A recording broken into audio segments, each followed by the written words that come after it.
주일 일부 예배 말씀에서 저는 에스겔 1장을 가지고 말씀을 전했습니다. 에스겔 1장 1절 2절을 보시면 이런 본문이 있어요. 본문을 한번 올려주실까요? 에스겔이 그발 강가에 바벨론의 포로로 끌려와서 넋이 나간 채로 앉아 있는데 갑자기 하나님이 이상 중에 나타나신 겁니다. 그가 30살 되던 해, 30째 해, 넷째 달 초닷새. 근데 그가 끌려간 지는 5년 차 되던 때였습니다. 에스겔이 BC 597년에 바벨론의 포로로 끌려갔거든요. 2차 포로. 그리고 나서 이제 5년이 흐른 후입니다. 573년 정도 되던 때 갑자기 하나님이 전차 속에서 보좌가 임하시고 그룹 천사가 호위하는 가운데 희한한 모습으로 나타나셔서 막 이 바벨론의 신방을 오신 거예요. 그때는 전쟁을 해서 한쪽이 지면 그들이 섬기는 신도 같이 패배했다, 이렇게 믿는 사상이 있었습니다. 이스라엘 민족은 나라가 망하게 되면 우리 하나님도 지나보다 생각했는데 웬걸 끌려갔던 포로들에게 하나님이 영광의 보좌로 찾아오셔서 위로하시는 모습을 보게 된 것입니다. 지난주 설교에 그런 내용을 제가 좀 다루었습니다. 근데 우리가 읽은 오늘 11장의 후반절은 그로부터 14개월이 지난 후예요. 592년 1년의 세월이 흘렀습니다. 하나님이 다시 나타나셨어요. 근데 이 11장 후반부는 8, 9, 10, 11장 전체 섹션 중에 마지막 부분입니다. 8장의 1절을 보면 이런 말씀이 있어요. 여섯째 달 초닷새에 나는 집에 앉았고, 한 해가 흘렀어요. 이제 6년 차가 되었어요. 근데 하나님이 거기에서 자기에게 다시 한번 나타나신 거예요. 그래서 성경을 펼치신 분들은 8장으로 한번 가보시면 이 에스겔의 머리털 한 모숨을 잡으면 3절에 이렇게 돼 있어요. 이렇게 머리털 조금 일부를 잡고 끌고 가는 거예요. 마치 바울이 환상 중에 셋째 하늘을 본 것처럼 그도 어떤 영적인 체험을 한 것입니다. 그래서 하나님과 함께 깊은 세계로 들어갔는데 어디로 가셨냐면 예루살렘의 모습을 보여주시는 거예요. 바벨론에 있는 그에게 예루살렘의 모습을 보여주시면서 이것저것을 보여주십니다. 근데 이 8장부터 이어지는 내용이 굉장히 안타깝습니다. 이 예루살렘, 하나님의 성전이 있는 이 이스라엘의 수도가 얼마나 극도로 타락했는지를 보여주세요. 너무 안타까운 나머지 11장 마지막 부분은 그 영광이 조용히 동쪽을 향하여 떠나가셨다, 이렇게 기록하고 있습니다. 오늘 우리는 설교를 통해 이 하나님의 영광이 어찌하여 그분이 그토록 사랑하던 예루살렘 이스라엘 백성들의 곁을 떠났을까? 무엇이 잘못되었을까를 생각하면서 하나님이 주시는 교훈, 그리고 우리가 붙잡아야 할 교훈, 소망을 마음에 새겨보도록 하겠습니다. 8장에서 11장의 내용을 좀 돌아봐야 하는데요. 첫 번째로 우리는 아웃라인을 통해 보면 하나님의 영광이 성전을 떠날 수밖에 없었던 이유 때문에 아파해야 합니다.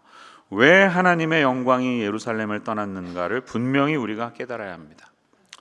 8장의 내용에서 하나님의 영광이 어떻게 떠나가시는지를 몇 군데 말씀을 통해 한번 보겠습니다. 먼저 9장 3절로 가보시면 이런 말씀이 있어요. 그룹에 머물러 있던 이스라엘 하나님의 영광이 성전 문지방에 이르더니 여호와께서 그 가는 베옷을 입고 서기관의 먹그릇을 찬 사람을 불러, 이렇게 되어 있습니다. 문지방은 어디에 있습니까? 성전은 잘 생각해 보시면 성막의 원리 그대로 지었거든요. 그래서 문이 동쪽에만 있습니다. 동쪽에서 서쪽을 향하여 들어가게 돼 있고 서쪽 맨 끝에 지성소가 있죠. 이 지성소에 하나님의 영광이 머물러 있죠. 근데 그 지성소에 계시던 하나님이 문지방을 향하여 동쪽으로 조금 이동하신 거예요. 이제 문지방에 있는 이 영광의 모습을 보여주는 것입니다. 10장 4절을 보겠습니다. 10장 4절, 여호와의 영광이 그룹에서 올라와 성전 문지방에 이르니 구름이 성전에 가득하며 여호와의 영화로운 광채가 뜰에 가득하였고, 그 문지방에 계속 머물면서 그 영광스러운 구름이 함께하면서 뭔가 이렇게 머뭇머뭇하는 모습이 나타납니다. 19절로 가보세요. 10장 19절, 그룹들이 날개를 들고 내 눈앞에 땅에서 올라가는데 그들이 나갈 때 바퀴도 그 곁에서 함께 하더라. 그들이 여호와의 전으로 들어가는 동문에 머물고 이스라엘 하나님의 영광이 그 위에 덮였더라. 오늘 이 본문을 처음 보시는 분은 지난주 설교 내용을 한번 인터넷에서 찾아보시면 되는데요. 이 하나님의 보좌가 있고 뭐 여러 바퀴들이 달린 그룹 천사가 있는 희한하게 생긴, 우리가 표현할 수 없는 이것이 1장에서 보았던 그 똑같은 장면, 하나님의 영광이 나타난 것입니다. 근데 또 다시 움직여요. 어디로? 동문에 머물렀다 이렇게 말합니다. 문지방에서 동문으로 또 이동했습니다. 서서히 이동하는 것이죠. 그리고 마침내 11장 23절 우리가 읽었던 내용을 보면 여호와의 영광이 성읍 가운데에서부터 올라가 성읍 동쪽 산에 머무르고 이렇게 말합니다. 여기 머물렀다 이렇게 본문이 기록하고 있습니다. 머물렀어요. 떠나지 않았어요. Stood on the mountain. 자, 여러분 여기서 무슨 장면을 보십니까? 예루살렘에 가보신 분들은 예루살렘이 성전의 그 흔적들이 좀 남아있죠. 성벽들이 있고 그 동쪽에 산이 하나 있는 걸 아십니다. 조금 높은 산이에요. 그 산이 바로 감람산이에요. 예수님이 자주 가셨던 곳, 기도하러 가시던 겟세마네 동산이 있던 곳, 감람산에서 이렇게 아래를 내려다 볼 수가 있는 거예요. 그래서 예수님도 예루살렘을 보면서 우신 적이 있었죠. 안타깝게. 지금 하나님의 영광이 그 감람산에서 성전을 보고 있는 것입니다. 환상이에요, 환상. 비전이에요. 근데 여러분 여기서 어떤 마음을 볼 수가 있습니까? 이스라엘로부터 떠나가기 원하는 하나님이 그냥 훅 하고 떠나가는 게 아니라 가기 싫은데, 정말 떠나기 싫은데 머뭇머뭇하면서 자꾸 뒤를 돌아보는 그런 심정이 느껴지지 않습니까? 마치 예전에 우리 어린 시절에 70년대에 저희 아버님들이 쿠웨이트에 돈 벌러 가신 분들이 있으시잖아요. 쿠웨이트 다녀오신 분도 혹시 계실지 모르겠습니다. 그 뜨거운 막 40몇 도 하는 곳에 왜 갔어요? 외화벌이 하러. 그래서 우리 가족들 다시 한번 새로운 삶을 살아보려고 그렇게 돌아오셔서 집도 사시고 하신 분들이 계시죠. 그 외화벌이 하러 떠나는 아빠가 이제 가방 2개를 들고 아빠 잘 갔다 올게 하는데 아들이 와서 아빠 안녕히 가세요 껴안고, 딸이 또 와서 껴안습니다. 아빠의 심정이 어떨까요? 가기 싫을 거예요. 그렇죠? 내가 돈 벌러 가지만 정말 가기 싫다. 너희들을 두고 떠나는 내 마음이 참 안타깝다. 우리는 여기서 이런 마음을 볼 수가 있는 것입니다. 지금 하나님의 마음이 그렇다는 것입니다. 하나님이 왜 이스라엘을 떠나고 싶어 하시겠어요? 그런 분이 아니십니다. 모세에게 처음 율법을 주시고 성막을 지으라고 하신 다음에 그때부터 계속 그 영광이 머물렀던, 이스라엘 40년 동안 계속 떠나지 않으셨던, 그리고 솔로몬이 바친 그 성전에서 그것을 기쁘게 받으셨던 하나님이 왜 스스로 그것을 포기하시겠습니까? 왕궁에 왕을 보러 들어갔는데 왕이 없다니요. 말이 됩니까? 보물이 있는 박물관에 구경하러 갔는데 입장료도 냈는데 보물이 하나도 없어요. 떡집에 떡을 사러 갔는데 떡을 안 팔아요. 말이 안 되죠. 예루살렘에는 하나님의 영광이 있어야 되는데 이것이 사라진 상황입니다. 너무나 안타까운 상황을 우리는 여기서 목격하고 있는 것입니다. 이 떠나기 싫어서 머뭇머뭇하시면서 동쪽 산에서 stood, 거기 그냥 머물러 계신 하나님의 마음을 우리가 이 본문을 통해 볼 수 있으면 좋겠습니다. 그런데 여러분, 이 슬픈 현실이 왜 일어났습니까? 무엇 때문에 하나님이 떠나실 수밖에 없었습니까? 8장을 한번 살펴보겠습니다. 8장 앞으로 가보세요. 제가 어제 토요일 새벽에 좀 말씀을 전했는데요, 다시 복습 차원에서 보겠습니다. 8장을 보면 4가지 환상을 에스겔이 봅니다. 하나님이 데리고 가셔서 환상을 보여주시는데 4가지 그림을 봐요. 5절, 내가 눈을 들어 북쪽을 바라보니 제단문 어기 북쪽에 그 질투의 우상이 있더라. The image of jealousy. 이게 무엇인지는 학자들의 의견이 다릅니다. 그런데 이 질투는 누가 질투하는 걸까요? 하나님이 질투하시는 거예요. 뭔가를 잘못했는데 하나님 자리에 다른 게 가 있어서 하나님이 너무 안타까워하시는 어떤 이미지가 있습니다. 근데 어떤 분은 이것이 므낫세라고 아주 악했던 왕이 있었죠. 므낫세가 성전 안에다 만들어 놓던 형상이었다, 이렇게 풀이합니다. 예배당 한 구석에 조용히 불상 하나가 놓여져 있다고 생각해 보세요. 상상이 됩니까? 근데 실제로 그런 일이 벌어졌습니다. 므낫세 때 그런 일이 있었습니다. 지금 다시 그런 일이 벌어지고 있음을 하나님이 보여주고 계십니다. 근데 북쪽에 있었대. 북쪽은 아시리아가 쳐들어오는 곳이고 바벨론이 쳐들어오는 곳입니다. 그들의 침략으로부터 보호해 줄 만한 어떤 수호신을 떠올리면서 거기 세워놨던 것이 분명합니다. 이것이 가증스러웠다. 하나님이 말씀하십니다. 두 번째 그림은 7, 8, 9, 10절에 나타나는데요. 또다시 보여주시는데 담에 구멍이 났어요. 여러분, 예루살렘 성전은 완벽히 지켜져야 되는 곳인데 담에 구멍이 났으면 뭔가 빈틈이 생겼다는 뜻이죠. 영적인 타락이 일어났다는 것입니다. 성이 성의 역할을 하지 못한다는 것입니다. 근데 그 담을 보니까 구멍 난 곳에 조그만 문이 있어요. 문을 열고 들어가 봤더니 그 문 안에 방이 있는데 각종 곤충, 짐승, 우상들을 벽에 다 누가 그려놓은 거예요. 하나님을 예배하는 성전 안에 우상들이 들어와서 밀실 안에서 조용히 예배하는 모습이 있었고, 누가 그것을 하냐? 장로 70명이 그 안에 들어가서 예배하고 있었다. 이렇게 말하는 겁니다. 지도자의 타락을 이야기하고 있습니다. 세 번째 그림은 14절에 나오는데요. 거기에 여인들이 앉아 단무스를 위하여 애곡하더라. 여호와의 전 안에 들어가는 북문에 여인들이 있었습니다. 단무스라는 신이 있는데요. 고대 수메르 신화에 있었던 신입니다. 근데 성경에 여기 딱 한 번 나옵니다. 이 단무스는 매년 부활한다고 믿었대요. 죽었다 다시 살아나는데, 이 여인들이 울고 있는 이유는 다시 살아나라고 비는 거예요. 근데 이 단무스는 비를 가져다 주는 신입니다. 그래서 우기에는 살아있고 건기에는 죽습니다. 지금 이 여인들은 건기가 되어서 울고 있는 거예요. 그래서 빨리 우기가 찾아와서 비가 내리면 어떻게 돼요? 농사가 잘 되겠죠. 잘 살게 해달라는 것이죠. 재물의 신입니다. 우리 민족 잘 살게 해달라는 게 들어와 있는 것입니다. 가장 큰 타락의 모습은 16절에 나타나요. 이제는 안쪽으로 들어갔어요. 성전 안에 들어갔더니 현관과 제단 사이 뜰에서 25명이 성전을 등지고 동쪽을 바라보면서 태양에게 예배하고 있습니다. 이것은 하나님의 뜻을 완전히 저버린 상태를 설명합니다. 성전에 들어가는 문이 하나라고 그랬죠. 동쪽에서 서쪽으로만 들어갑니다. 성막도 그랬습니다. 하나님이 계신 지성소는 서쪽에 있습니다. 그래서 동에서 서를 바라보면서 예배하는 것은 우리로 말하면 인간적이고 합리적인 길을 내려놓으라는 것입니다. 여러분, 동쪽을 바라보고 태양이 떠오르는 곳을 바라보는 게 당연한 심리예요. 사람의 심리가 그래요. 집 사실 때 일부러 서쪽이나 북쪽에 북향 집 사시는 분 있어요? 없죠. 웬만하면 동향이나 남향을 특히 한국 사람들은 좋아합니다.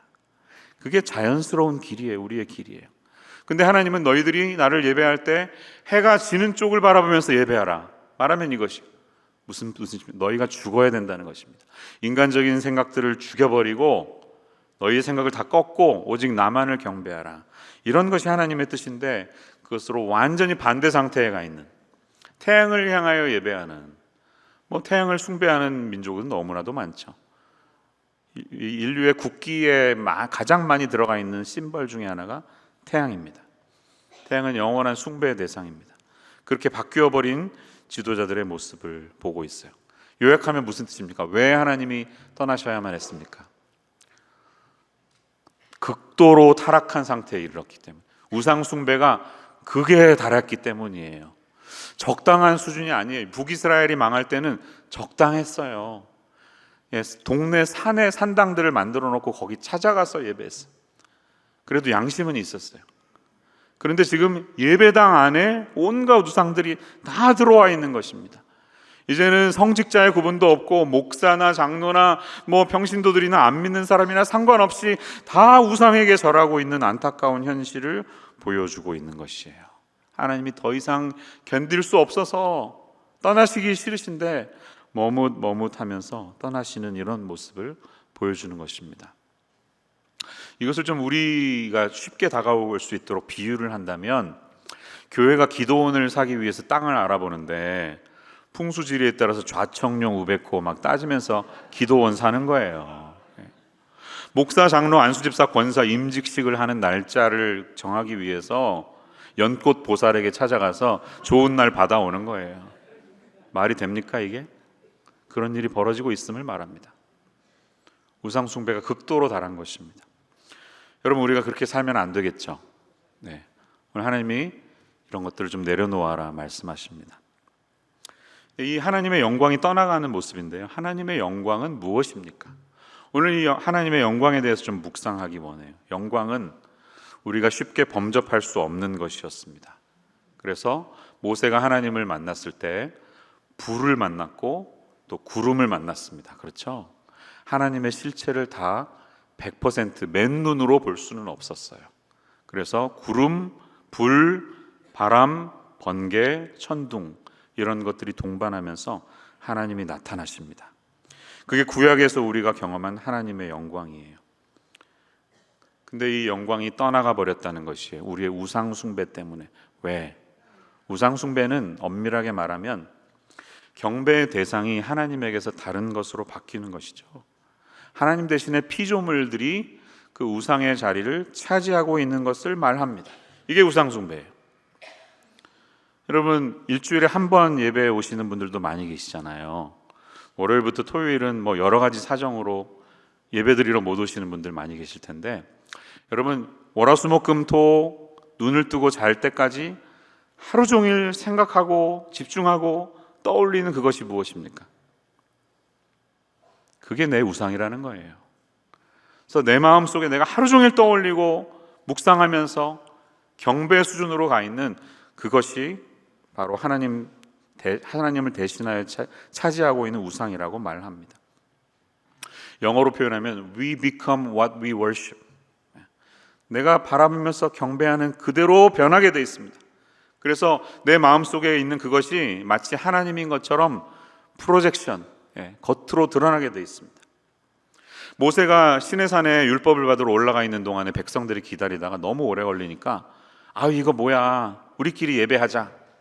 아론 이리 와, 하나님을 어떻게 좀 만들어봐 해서 아론이 금을 거둔 다음에 그것을 틀에 짠 다음에 조각해서 뭐가 나왔죠? 금송아지가 나왔습니다. 왜 금송아지였을까요? 아론의 마음속에 있는 것이 투영된 것입니다. 왜 금송아지예요? 금송아지는 농경 문화의 상징입니다. 소들이 많아야 농사가 잘 되는 거예요. 잘 살게 해주십시오. 잘 살고 싶다는 욕망이 대표적으로 표현이 된 것이죠. 우상은 이렇게 나타나는 것입니다. 표현하지 않았지만 내 마음속에 있는 그것이 어쩌다 툭 튀어나오는 것, 그게 바로 나의 우상이라는 것입니다. 맨하탄에 가보신 적이 있을 거예요. 월스트리트에 가면 특별한 송아지상이 하나 있습니다. 차징 불이라고 하는 거예요. 가보신 분 있죠? 거기 가면 사람들이 이렇게 은밀한 부분을 하도 만져가지고, 제가 뭐라고 말씀 안 드릴게요. 거기만 빛에 달았어요. 그걸 만지면 잘 산다는 속설이 있어가지고 너무 만져서, 나중에 예배 끝나고 물어보세요. 그게 뭔지 궁금하시면. 이게 왜 월스트리트에 있을까요? 그것이 바로 금송아지입니다. 우리의 욕망이 표현된 것입니다. 돈이 우리의 모든 것이다. 그래서 표현하는 우리의 마음이 담겨 있습니다. 어떤 분이 이렇게 말씀하셨습니다. 현대인에게 하나님을 대신하는 확연한 우상은 재물과 자녀 교육이다. 21세기 실리콘밸리에서 고되게 살아가시는 여러분, 이 두 가지로부터 자유하실 수 있습니까? 스스로에게 한번 물어보시기 바랍니다. 아니라고 하지만 나도 모르는 새 하루 종일 일주일 내내 그것만 생각하고 있다면 그것이 바로 나의 우상입니다. 교회에도 이런 만몬주의가 들어와서 힘을 발휘할 때가 있습니다.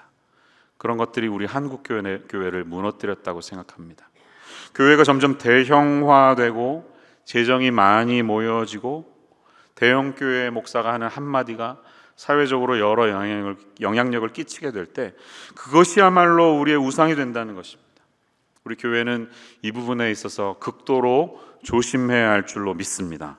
우리 임마누엘 교회가 하나님이 받으셔야 될 영광을 사람이 대신 가져가지 않는 순수한 교회로 끝까지 남는 복된 교회 되기를 주님의 이름으로 축원합니다. 여러분, 하나님의 영광을 나타낸다는 것은 무엇을 의미할까요?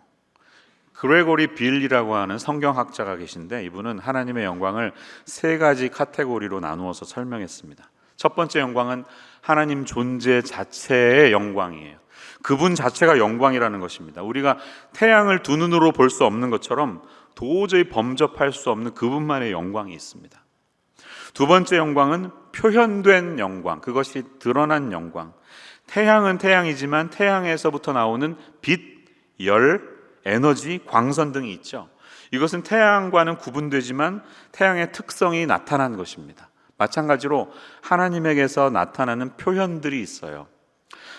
출애굽기 33장 18, 19절에 보면 모세가 하나님 주의 영광을 저에게 보여주십시오 이렇게 기도하니까 하나님이 이렇게 말씀하세요. 내가 내 모든 선한 것을 내 앞으로 지나가게 하고 여호와의 이름을 내 앞에 선포하리라. 나는 은혜 베풀 자에게 은혜를 베풀고 긍휼히 여길 자에게 긍휼을 베푸느니라. 이렇게 말씀하셨어요. 자, 여기서 등장한 선한 것, 은혜, 긍휼, 이것이 바로 하나님의 표현된 영광이라는 거예요. 영광이신 그분에게는 은혜가 있고 긍휼이 흘러나가고 선한 것이 있습니다. 그런데 영광은 여기서 끝나지 않습니다. 세 번째 영광은 반영된 영광이라고 그렉 빌은 말합니다. 하나님은 그분을 섬겨야 하는 피조물들이 그 영광을 받아낼 뿐만 아니라 그것을 반영시키도록, 리플렉트 하도록 만드셨다는 것입니다. 그래서 우리 하나님의 자녀된 우리들은 그분의 영광을 세상 속에서 반사시켜야 돼요. 모세가 하나님과 교제하고 내려올 때 너무 그 영광이 대단해서 수건으로 얼굴을 덮어야 했잖아요. 사람들이 그것을 다 알아보았잖아요. 마찬가지로 그분의 영광을 경험한 사람에게는 뭔가가 나타나야 된다는 것입니다. 예수님이 너희는 세상의 소금이라, 너희는 세상의 빛이라 말씀하셨을 때 빛으로 살아야 한다는 것은 우리 자신이 빛이라는 말이 아닙니다. 저에게는 아무것도 발광체가 하나도 없습니다. 저는 영광스러운 존재가 아닙니다. 저는 다만 하나님의 영광을 체험하고 그 영광을 비추어내는 삶일 뿐이에요. 그러니까 우리는 행성이 아니라 항성, 거꾸로 말했나요? 항성이 아니라 행성이라는 것입니다. 태양 주위를 도는 달, 그래서 달이 태양의 빛을 받고 반사시키는 것처럼 우리에게는 빛이 없어요. 그런데 하나님이 주시는 빛을 받아서 반사시키는 것이 우리의 삶이라는 뜻입니다. 사랑하는 여러분, 우리의 삶의 현장이 하나님이 비춰주시는 영광을 담아내서 세상 가운데 반사시키는 그런 삶 되시기를 진심으로 축원합니다. 우상 숭배하지 않고 내 마음속에 하나님만을 일주일 내내 묵상하는 그 삶이 나의 직장과 가정과 학교와 삶 속에서 나도 모르는 새 사람들이 알아볼 정도로 드러날 수 있는 선함과 긍휼과 은혜가 하나님의 사랑이 우리의 삶을 통해 흘러나가는 인생 되시기를 축원합니다. 자, 그런데 하나님이 이 우상 숭배 때문에 안타깝게 떠나가셨던 것으로 에스겔이 끝나지 않습니다. 여기에 우리의 소망이 있습니다. 에스겔의 후반부를 읽어보시면 소망이 있어요. 이게 얼마나 감사하고 할렐루야인지요. 그래서 월말까지 읽으실 때 40장에서부터 48장까지 소망 중에 읽으시기를 바라요. 두 번째 아웃라인은 이것입니다. 하나님의 영광은 그러나 다시 귀환하신다는 사실에 우리가 소망을 가져야 합니다. 안타깝게 떠나셨지만 영원히 떠나진 않았어요. 할렐루야. 예, 제가 43장을 읽었지만 40장에서부터 이어지는 이 후반부의 소망의 메시지를 보면 이제 에스겔이 포로된 25째 해 40장 1절에 보면 되어 있습니다. 끌려간 지 25년이 흘렀습니다. 597년에 끌려갔으니까 73년 된 거예요. 573년. 이미 나라는 망했어요. 586년에 망했어요. 멀리 바벨론에서 나라 망한 소식만 들었겠죠. 그리고 3차 포로들이 오는 것을 맞이했었겠죠. 절망 중에 있었죠. 근데 또다시 하나님이 나타나세요. 25년 때 되던 해에 또다시 이상 중에 에스겔과 함께 그의 권능이 이스라엘 땅으로 데려가세요. 그래서 당연히 무너질 줄 알고 아무것도 남지 않았던 그 예루살렘에 하나님이 다시 찾아오시는 장면을 보여주십니다. 그리고 성전이 다시 회복된 상황을 보여주십니다. 에스겔에는 이 회복된 성전에 대한 비전이 있어요. 이게 얼마나 소망이 있는지. 그런데 이 에스겔의 성전은요, 역사 속에서 이루어지지 않았습니다. 역사를 보면 다윗이 준비하고 솔로몬이 지은 성전이 무너졌죠. 그리고 다 끌려갔죠. 스룹바벨이라는 사람이 다시 귀환해서 와서 성전을 재건합니다. 이게 제2의 성전이었어요. 근데 솔로몬의 성전에 비하면 영광의 수준이 너무 부족해서 초라하기까지 해서 하나님의 영광이 돌아오지 않았다. 이스라엘 사람들은 그렇게 믿습니다. 그리고 헤롯 대왕 때 그 성전을 다시 건축을 하죠. 재건해서 크게 증축해서 짓습니다. 그러다가 예수님이 떠나시고 AD 70년에 로마 제국이 쳐들어오면서 완전히 다 무너져 버립니다. 제2성전이 사라졌어요. 지금 유일하게 남아있는 것은 웨스턴 월, 통곡의 벽 하나만 남아있습니다. 그래서 제3의 성전이 세워지기를 그렇게 기다리는 것이죠. 유대인들은 이 성전을 회복하는 것이 그들의 최대 목적입니다. 다시 여호와의 영광이 성전 가운데 와서 우리가 다시 제사 드리고 다시 경배할 수 있도록 그날이 오게 해달라고 지금도 웨스턴 월에 가서 그렇게 기도하면서 우는 거예요. 근데 크리스찬들도 그런 분들이 있어요. 이 제3의 성전이 예루살렘에 세워지기를 기다리면서 함께하는 분들이 있어요. 저는 이것이 굉장히 문제라고 생각합니다. 왜? 여러분, 만약에 그렇게 생각하신다면 예수님이 이 땅에 무엇을 목적으로 오셨는지 그것을 우리가 완전히 잊어버리고 있는 것입니다. 예수님이 왜 돌아가셨습니까? 그 제사에 대한 것을 완성시키시고, 내가 율법을 폐하러 한 것이 아니라 율법을 완성시키고 너희들이 그토록 바라보았던 그 지성소, 그 모습이 바로 나를 경배하는 것이고 내가 바로 성전이라는 것을 알려주시기 위함이 아닙니까?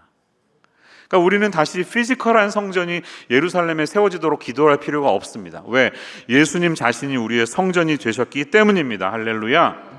지속적으로 주님이 말씀하셨어요. 요한복음 1장 14절 말씀 보면 이런 말씀이 있죠. 같이 읽어보겠습니다. 시작. 말씀이 육신이 되어 우리 가운데 거하심에 우리가 그의 영광을 보니 아버지의 독생자의 영광이요 은혜와 진리가 충만하더라. 아멘. 우리 가운데 거하심에, 이 거하다라는 동사가 He tabernacled within us 이렇게 번역했습니다. 성막이 되셨다는 거예요. 로고스이신 말씀이신 예수님이 우리 가운데 거하셨어요. 예수님이야말로 바로 그 성막이요 성전임을 보여주신 것입니다. 요한복음 2장에 가면 예수님이 성전 청결하시는 사건이 있어요. 유대인들이 따집니다. 네가 무슨 증거로, 어떤 증거로 이렇게 하는 거야? 하니까 예수님이 2장 19절에서 21절 사이에 이렇게 답변하세요. 너희가 이 성전을 헐라 내가 사흘 만에 다시 일으키리라. 에? 헤롯이 46년 동안 지금 계속 증축하고 있는데 뭔 소리야? 어떻게 3일 동안에 다시 지어? 하니까 그게 나야. 성전이 나야. 이렇게 말씀하신 거죠. 이해가 되시죠? 여러분, 예수님이 성전이십니다. 그럼 우리도 성전입니다. 왜? 머리 되신 예수님에게 우리가 붙어 있기 때문에. 교회는 그리스도의 몸이기 때문에 성전이신 주님과 함께 우리가 성전이 되었습니다. 이게 신약의 비전이에요. 피지컬한 성전이 더 이상 필요하지 않아요. 이 땅, 이곳을 성전이라고 부르지 마세요. 예배당입니다. 예배당. 예배하는 곳이지. 에스겔의 비전은 그 이유와 목적을 보여줍니다. 43장에 나타나는 에스겔의 성전은 역사 속에서 회복되지 않았어요. 스룹바벨이 돌아와서 재건할 때 에스겔의 건축도대로 짓지 않고 모세의 건축도대로 지었어요. 왜? 이게 정통이니까. 모세 그 오경이 제일 중요하거든요. 그러니까 에스겔에 본 거는 이단이야. 이렇게 지면 안 돼 해서 스룹바벨이 직사각형으로 지은 거예요. 그대로 모세가 지은 그대로 회복한 것입니다. 솔로몬이 지은 대로 회복했습니다. 근데 에스겔의 성전을 읽어보면 특징이 뭐냐면 그림을 보시면 직사각형이 아니라 정사각형이라는 것이에요. 그러니까 이게 말이 안 되죠. 그래서 유대인들이 에스겔을 정경으로 집어넣어야 되느냐 말아야 되느냐를 가지고 AD 90년에 얌리아 회의라는 것을 할 때 에스겔이 빠질 뻔했어요. 근데 논쟁 중에 결국 그냥 넣자 해서 남아있게 되었습니다. 감사하게도. 근데 이 메시지가 뭘까요? 메시지는 여러분, 성막과 성전의 모든 것이 다 직사각형인데 유일하게 정사각형인 게 하나 있어요. 그게 뭔가요? 지성소입니다. 성소와 지성소 3분의 3에서 3분의 2는 성소 사이즈, 3분의 1이 지성소 사이즈잖아요. 정사각형은 지성소예요. 에스겔이 본 성전이 직사각형이 되었다는 것은 이제 모든 곳이 하나님이 임재하시는 거룩한 지성소가 되었다는 뜻입니다. 그리고 하나님이 다시 동쪽에서 서쪽을 향해 찾아오셨을 때 동쪽 문이 닫혀버렸어요. 44장에 보면 이제 내가 너희를 떠나지 않겠다는 약속이에요. 하나님은 더 이상 이제 피지컬리 움직이시는 분이 아니라 그리스도를 믿는 모든 사람들 가운데 거하십니다. 그리고 영원토록 함께 하신다는 사실이에요. 이 약속의 말씀을 붙드시는 믿음의 사람들 되시기를 축원합니다. 역사 속에서 이루어지지 않은 이 비전은 그러면 언제 이루어질까요? 예수님 재림하시면서 새 예루살렘 성전이 이 땅에 임하면서 완성될 줄로 믿습니다. 계시록 21장 16절의 말씀을 보면 그래서 이런 말씀이 있어요. 그 성은 네모가 반듯하여 길이와 너비가 같은지라. 에스겔이 보았던 성전의 환상이 성취되는 것을 의미합니다.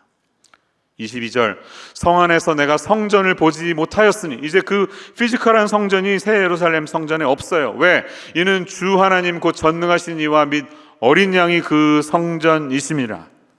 할렐루야. 주님이 성전이시기 때문에, 주님과 붙어있는 우리가 성전이기 때문에 우리는 이제 이 지리적인 성전에 연연해 할 필요가 없다는 것입니다.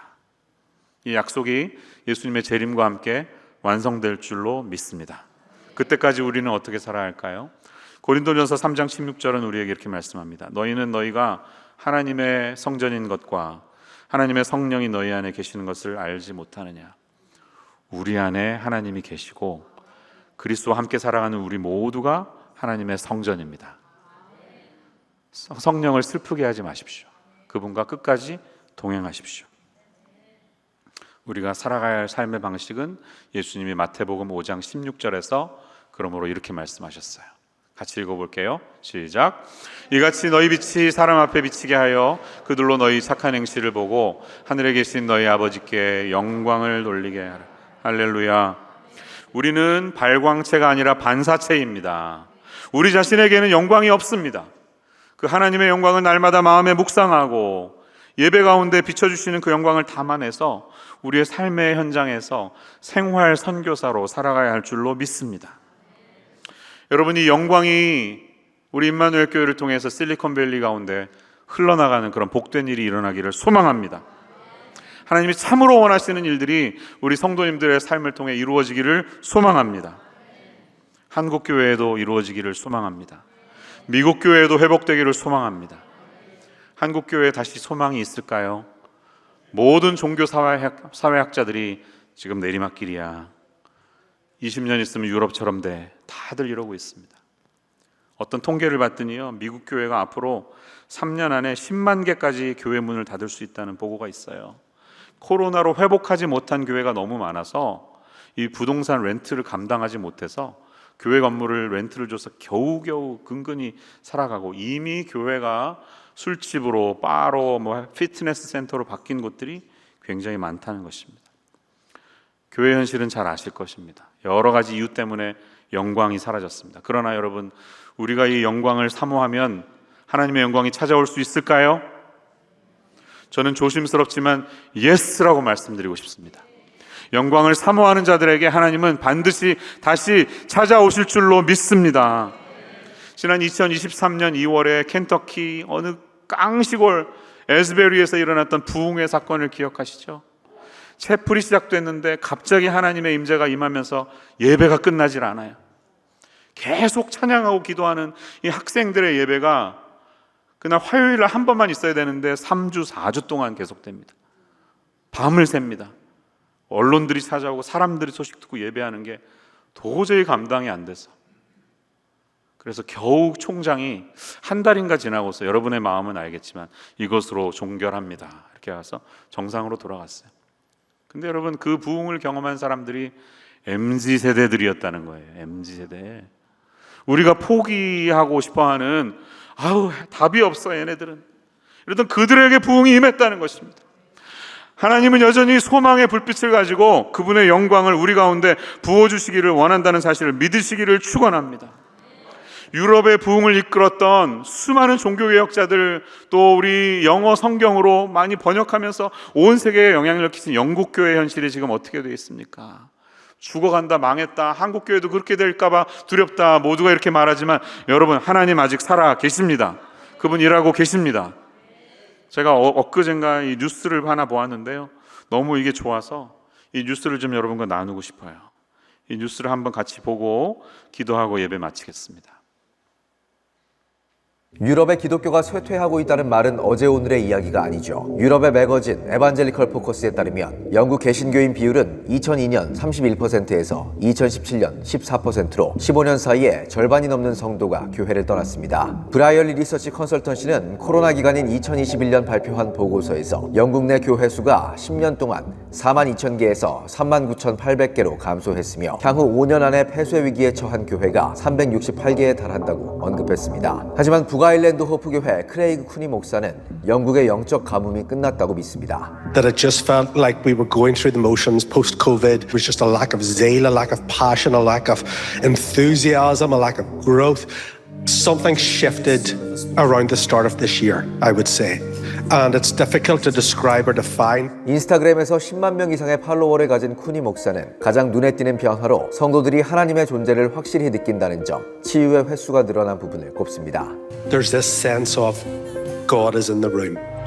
That has been birthed out of and has probably birthed prayer, an increase in prayer. 20% of our church now come to our weekly prayer meeting. It's at 6 p.m. on a Wednesday. It's not a convenient time, but it's just an hour of solid intercession. And there's just people crying out for the lost, people crying out for their families, and every single week. 영국 전역에서 기도 집회를 인도하는 한 리더 또한 영국 내 부흥의 불씨를 체험했습니다.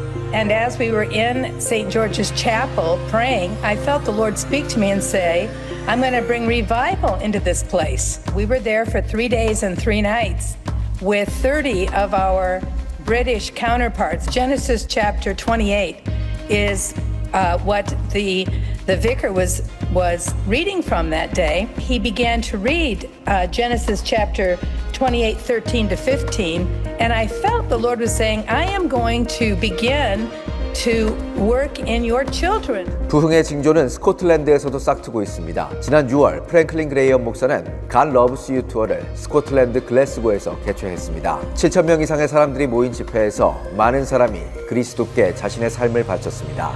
You see, God loves you, and He's willing to forgive our sins, but we have to come to Him, His way, and that's through the cross of Jesus Christ. 모두가 영국 교회 위기라고 말하는 시기, 현지 목회자들은 엘리야의 구름을 봤다고 믿습니다. In the first 5 months of this year, our church has grown by about 30%. 30%. And we have done nothing different. I was thinking of Elijah, where he keeps sending the servant back to see if there's rain coming. And he said the 7th time, I see a cloud the size of a man's hand. And I believe what the Lord is saying is, there's a cloud. 극심한 침체를 겪어왔던 영국 교회. 유럽에 다시 한번 부흥을 일으킬 영국의 기도 바람이 주목됩니다. 글로벌 뉴스였습니다. 같이 기도하겠습니다. 하나님 아버지, 우리에게 주의 영광이 다시 회복되는 은혜가 있게 하여 주옵소서. 우리의 타락으로 인하여 주님의 영광이 이 자리를 떠나가지 않게 하여 주옵소서.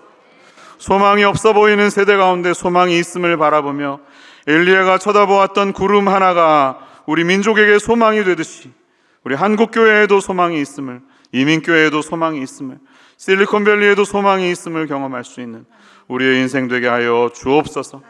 말씀이 육신이 되어 우리 가운데 거하시며 아버지의 독생자의 영광이요, 우리가 그의 영광을 보니 은혜와 진리가 충만하더라. 말씀이신 예수님을 통하여 진리를 경험하며 그분과 함께 거하는 삶의 온전한 행복들이, 예배의 즐거움들이, 기도의 뜨거움이 우리 안에서 다시 회복되는 은혜가 있게 하여 주옵소서. 예수님의 이름으로 기도합니다.